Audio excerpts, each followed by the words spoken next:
So weirdly, I found this story on a US webpage, as it turns out, but actually, it transpired that this is a story that's pretty close to home for me, because this is from God's own country, as we call it, from Yorkshire, the best county in the world, if I don't say so myself, and specifically from North Yorkshire. North Yorkshire, of course, home to beautiful places like the County Historic Centre of York, as well as beautiful seaside towns like Whitby as well. Love going up to North Yorkshire. Beautiful part of the world. Really, really is.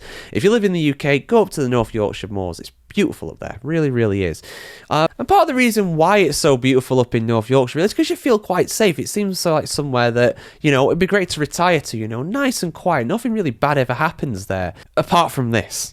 Apart from this case, because a few thieves that have a real thing for German cars have been sentenced to a combined 30 years after being busted in a hot tub. Let's have a look at this guy. A group that authorities say is a gang of violent criminals in the UK is likely to be off the streets for a long time.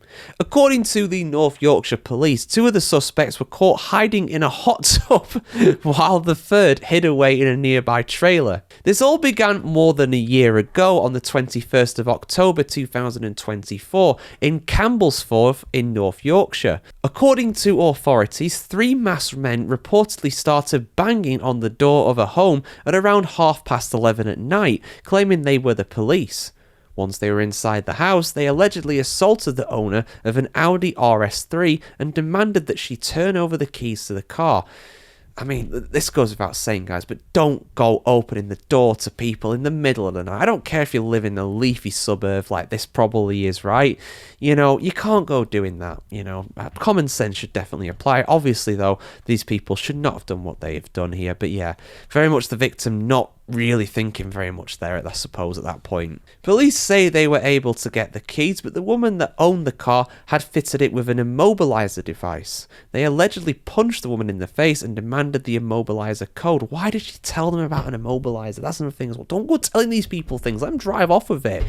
Then get found out when the car doesn't move anymore. But she refused to give it up.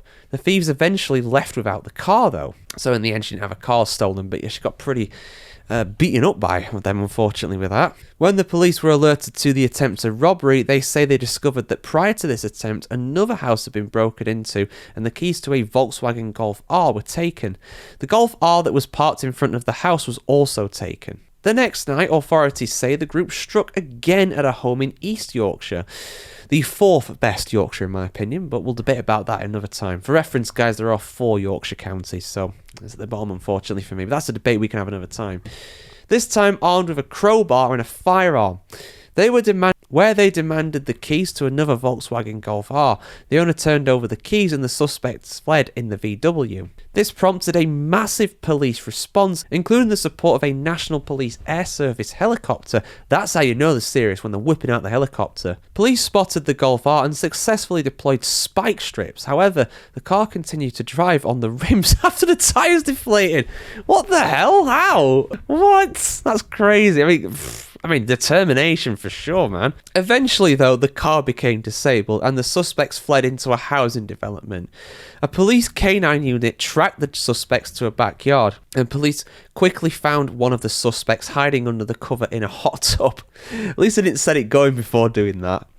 The third was located a short time after in a trailer on the same property. Ryan Williamson, 25 years of age, Kyle Jenkins, 23 years of age, and Adrian Askin, 28 years of age, were charged with and pled guilty on 2 counts of aggravated burglary, 1 count of burglary, and 2 counts of theft of a motor vehicle. On November 21st, Wilkinson and Jenkins were sentenced to 9 years and 4 months. Askin was sentenced to 10 years. I have a go at the UK authorities quite a bit for not really punishing people enough, but that's kind of reasonable, really, given what they did. Although, of course, we know how the justice system works in the UK. They'll be out in 5 years, probably even less, to be honest. But yeah, your thoughts in the comments below on this one, guys. I mean, crimes can happen anywhere, obviously, but you don't expect it in North Yorkshire. Like I said, it's a beautiful part of the world, really. But yeah, your thoughts in the comments below. Like, share, comment, subscribe. As always, have a fantastic day wherever you are in the world today. And yeah, be careful if you've got a hot tub. There could be a thief hiding underneath it. You never know.